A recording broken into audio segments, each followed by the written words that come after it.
Alam mo ba na kayang mapahina ang pag-iisip ng isang tao gamit ang itim na psychology?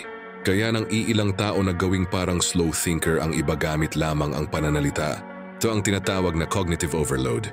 Isang tricks sa itim na psychology na ginagamit para lituhin ang isang tao hanggang mawalan ka na ng sariling desisyon. Unang paraan, tatanungin ka nila ng sunod-sunod na tanong. Habang nag-iisip ka ng isasagot sa isa, may kasunod na agad. Ang resulta, maguguluhan ka at aasa ka na lamang sa opinyon nila. Ikalawang paraan, information bombing. Bibigyan ka ng sobrang daming datos, stats o kwento kahit walang connect. Habang sinusubukan mong unawain lahat, sila na ang nagdedesisyon para sa'yo. Pangatlo, subtle insults disguised as jokes. Sasabihan ka ng ang cute-cute mo para kang tanga. Tatawanan mo lang ito, pero dahan-dahan na naapektuhan ang kumpiyansa mo sa sarili.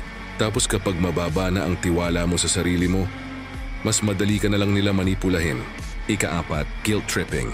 Sasabihan ka nila ng akala ko matalino ka. Isa yung psychological weapon para ma-pressure kang sumunod. Kahit hindi mo naman gusto, ito ang masakit na katotohanan na kapag wala kang alam sa mind games, madali kang mapapasunod sa gusto nila. At mas madaling pababain ang tingin mo sa sarili mo. Kaya kung gusto mong hindi maging tanga sa paningin ng iba, pag-aralan mo ang itim na psychology. Bago ito gamitin sa'yo, knowledge is power. Follow for more tips para hindi ka basta-basta naloloko ng iba.